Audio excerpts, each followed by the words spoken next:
There are, I think, three major anti-strike laws that exist at the moment. There's the Strikes Minimum Level Services Act of 2023, which requires certain sectors to maintain a minimal level of service during strikes, such as transport, health and education. It was criticised for being ineffective and inflammatory, failing to resolve strikes and instead escalating tension. The Trade Union Act of 2016, which introduced stringent requirements for strike ballots, including a minimum 50% turnout for industrial action ballots and higher thresholds for essential public services. It made organising strikes more difficult for unions by increasing the bureaucratic hurdles that needed to be overcome.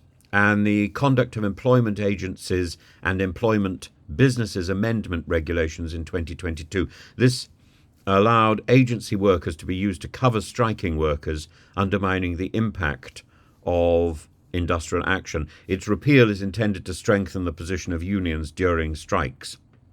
So the Labour Party is poised to to repeal these three laws, or at least aspects of these three laws, to get rid of these anti-strike laws enacted by the Conservative government in response to the significant waves of public sector strikes, the largest in a generation. The laws enabled ministers to enforce minimum service levels in critical sectors such as education, health and transport, and the border force during strike action, and the legislation was intended to mitigate the impact of strikes on essential public services by ensuring that a basic level of operation was maintained even during industrial action. But the three laws in question, A, were not as efficacious as they could have been in ensuring that a minimum level of cover was in place, and B,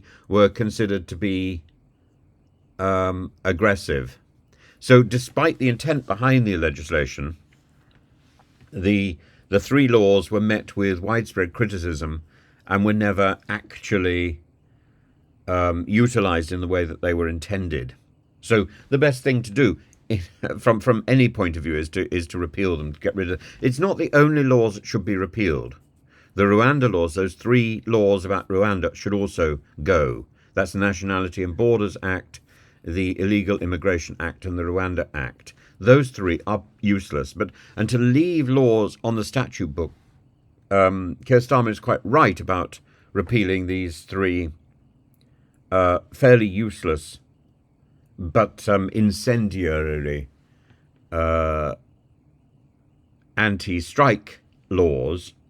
But he should also at the same time be repealing these laws against migration, these laws that tried to define legally tried to define migration without reference to the international agreements that we are already signed up for.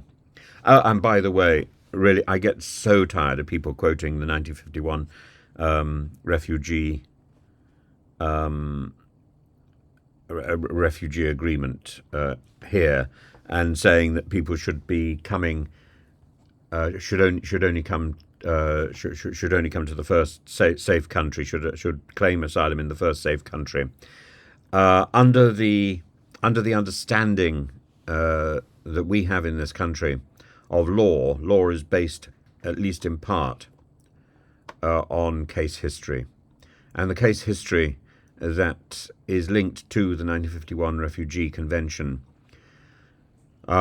in British courts recognises that up to 70 days is permitted to transit from a country of origin to a new country.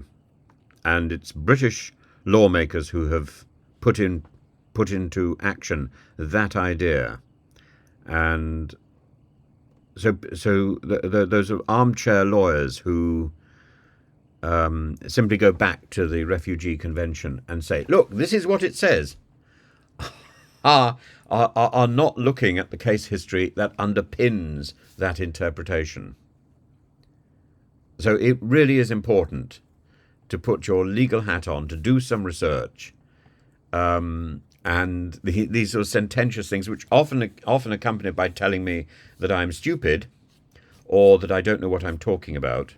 I often don't know what I'm talking about, but I have done the research, and I've made videos about it, and I don't intend to keep churning out the same rubbish because it's dull and boring, and it's just recognise you can't turn to one law and say this is the reality. Yes, that law is important, but it has to be looked at in the context of the case history that that is linked to it.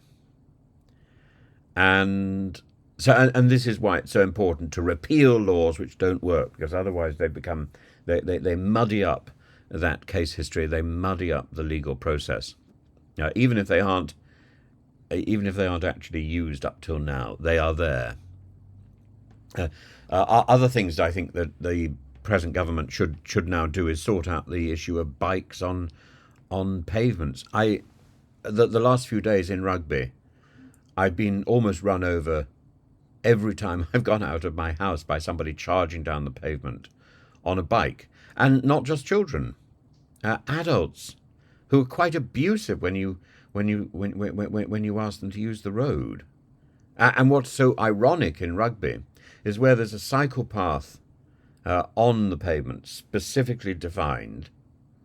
At that point, these mad bike riders, use the road. I don't understand, and clearly they don't understand,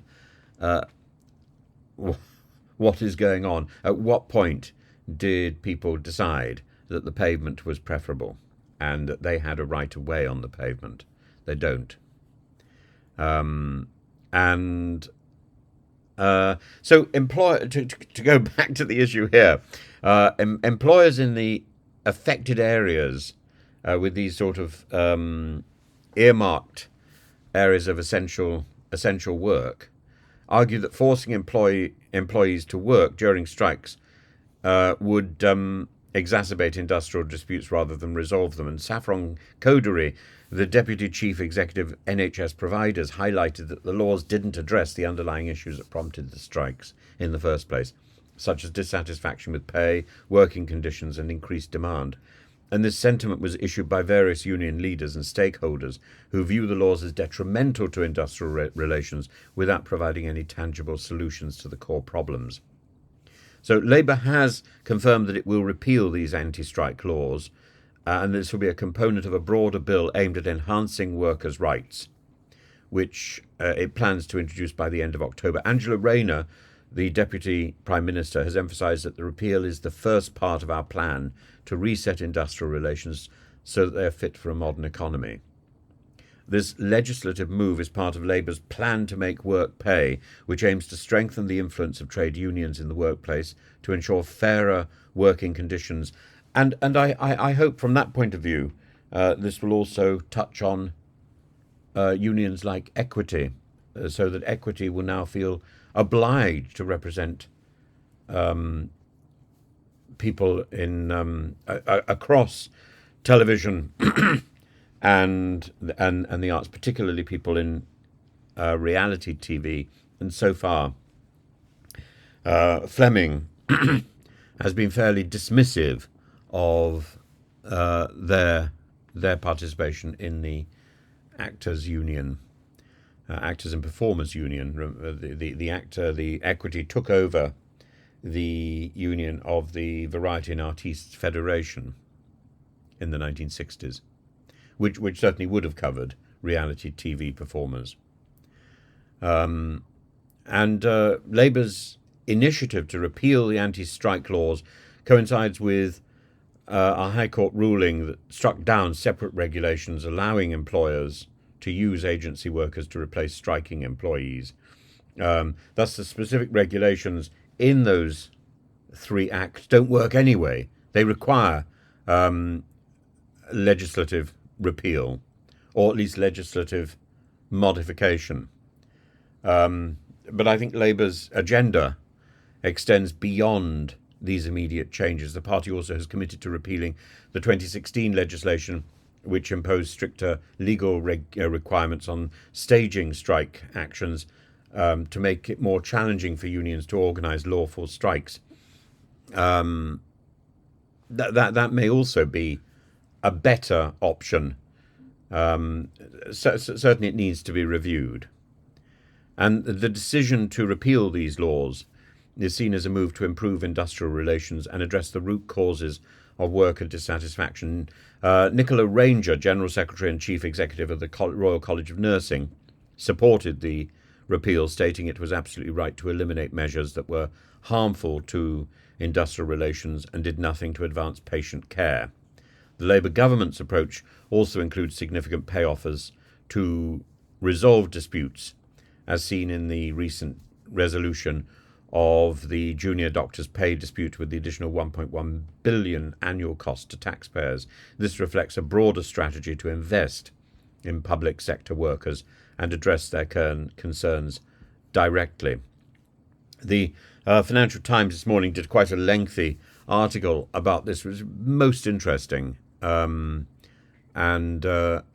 broadly supportive of Labour's plans. I think the issue here is the cack-handed laws that were put in place by the last government. So it's not that these laws were particularly aggressive to the workforce, it's that they weren't effective. They didn't do what they set out to do. I think they were aggressive as well, but they didn't do what they set out to do. They weren't. The again and again and again, the last government has failed to produce effective legislation. It's been high on rhetoric, but low on substantive and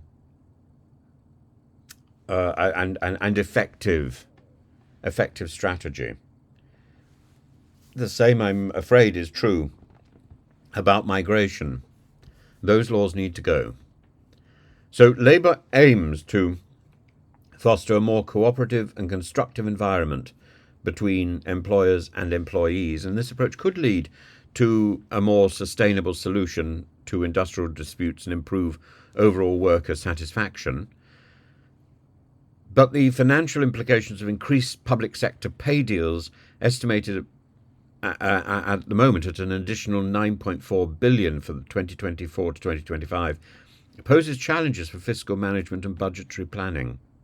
And the success of Labour's strategy will depend on balancing this financial commitment with the need to address workers' grievances effectively and produce a society which is less constrained by the sort of legal threats, but at the same but that is supported by the law rather than threatened by the law, and where the law has substantive things to offer rather than rhetorical flourishes, which then need to be heavily interpreted by the law courts and in the end have proven to be ineffective. You can't define something into existence simply by shouting louder. That doesn't work in law, and that is something that the last government particularly has found, certainly the last government since Boris onwards, has found to be particularly difficult. The Liz Truss and the Rishi Sunak, and this attempt simply to define something into action doesn't work. Anselm tried it in the 11th century, and that was ridiculous. But it does provide interesting reading, but it isn't effective.